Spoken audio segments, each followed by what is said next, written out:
Assalamu alaikum guys, welcome back. Let's get into it.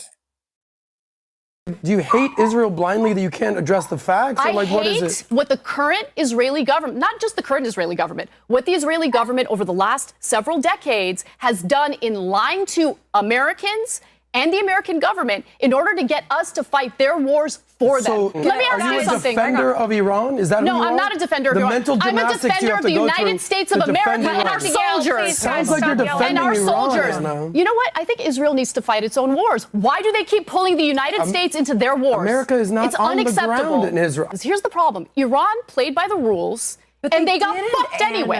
I don't understand, are you defending terrorists? No other country expects the United States to fight their wars for them other than Israel. If you play by the rules for years, you literally play by the rules, you're part of the Non-Proliferation Treaty, you're allowing IAEA inspectors to come into your country, and you still see that Israel is successful in goading the United States to fight this war, they're still lying about what Iran is up to. Wouldn't you just say, you know what, F it. Why am I even part of this? Why are we allowing the international community to come in and check what's happening? So you're saying Iran is playing by the rules? Yeah, Iran is absolutely playing by the rules. Now I know who you are. You believe Iran. I don't believe Iran. So I believe international inspectors. Okay. For years, Iran played by the rules because they don't want war. Okay, they allowed the international community to come in. They did abide by the Iran nuclear deal. They were not enriching uranium because they wanted to re-enter the deal. But I'm pretty sure Iran is working on a nuclear weapon. Question for you. Sure, based on what? Question for you. Based on what? You're defending Iran? I'm defending the United States. What a horrible position to be in. Yeah, I'm defending the United States. The country that yells death to America. Right. A United States that fighting this war. I don't want our soldiers fighting this war. I don't want American taxpayers. You're using a straw man argument because our soldiers are not fighting this war. But they're going to. Israel is a military superpower because of the United States. They have nuclear weapons. They're carrying out the mass slaughter of innocent people in Gaza and the West Bank, which had nothing to do with October 7th. It's not. It's all related. How do you feel about the Islamic regime of Iran? How do you feel about a country that's doing a genocide? I just want to pause it there and say that, Anna's annihilating this guy. Every point the guy makes, it just finishes him, and he goes around, turn around, why are you defending Iran? Why are you defending Hamas? And she puts it on him and she says, I'm not defending any of them. I'm defending the United States of America. And, the guy just has to shut his mouth, you know what I mean? Right now having a nuclear weapons. Do you have any problems with that? But let's say Can you address the nuclear weapons that Israel has, or are you going to deny? Your announcement that you may recognise a Palestinian state, you are getting backlash from all corners, from Benjamin Netanyahu, from former hostages, from now a group of top British lawyers who say it may break international law. What's your response to all of them? Well, look, I particularly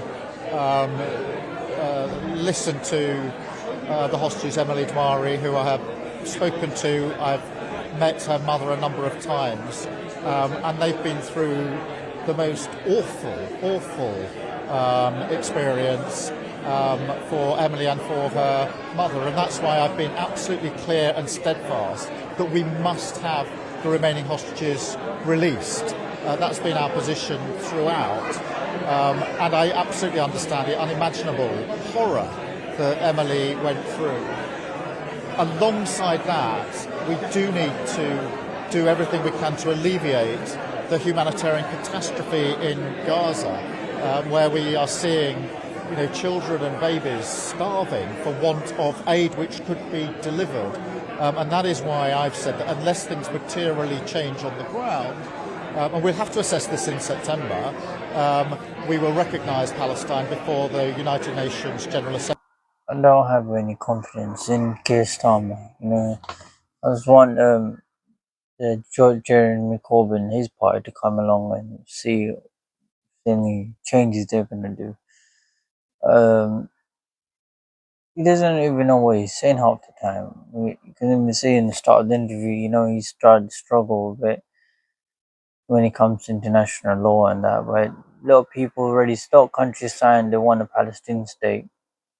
And every year Israel is taking more of the land of the Palestinians, which, becoming less of a state, more like a territory where a lot of people are just shoved in there, We just need a ceasefire now and establish a proper Palestinian state where they can have airports and whatever countries what countries have in their country. They should have the right to have the same like military and all that stuff. The level of human suffering in Gaza is intolerable. Canada has long been committed to a two-state solution. An independent, viable, and sovereign Palestinian state living side by side with the state of Israel in peace and security.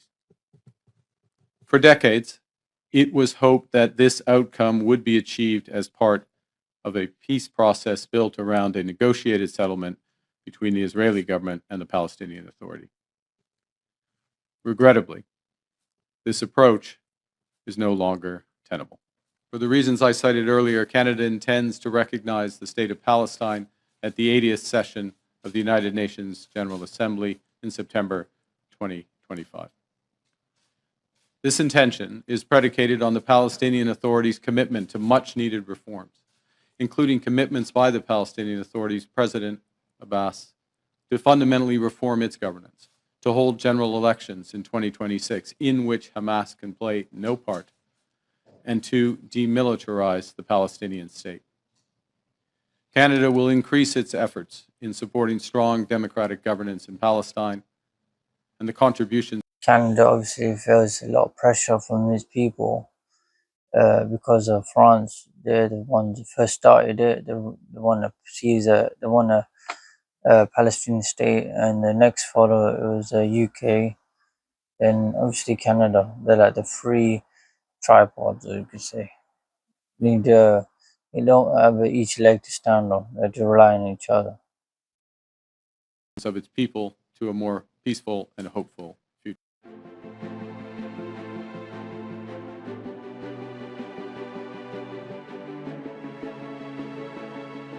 Acaba de aterrizar en Zaragoza un avión medicalizado con niños y niñas palestinos. Están heridos y enfermos y por eso vamos a atenderlos aquí, en nuestros hospitales.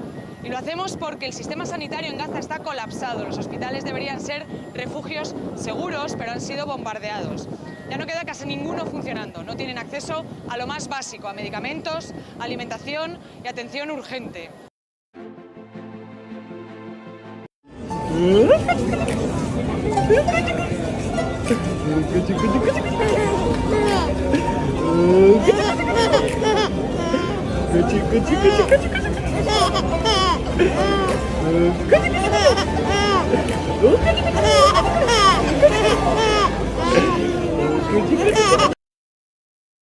This is just one of those tragedies that these children are facing. You know, the whole bloody building structure is all blown up. One survivor, God knows where the parents are gone. You know, there's so many orphans out there. Kids can't be left alone in the war zone like that. You know, they need help. They can't go out and search for food. You know, they need to be in school. You know, well, all children need to be.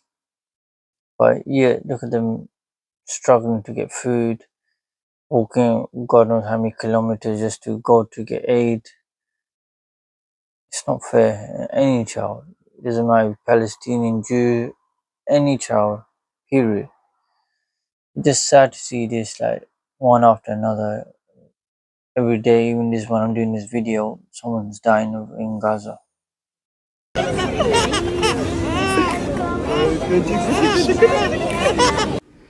The BBC World Service has compiled material on over 160 cases where children have been shot in Gaza and found that in 95 cases, the child was shot in the head or the chest. In most of these cases, the victim was under 12 years old. The cases we found run from the first weeks of the war up to July this year.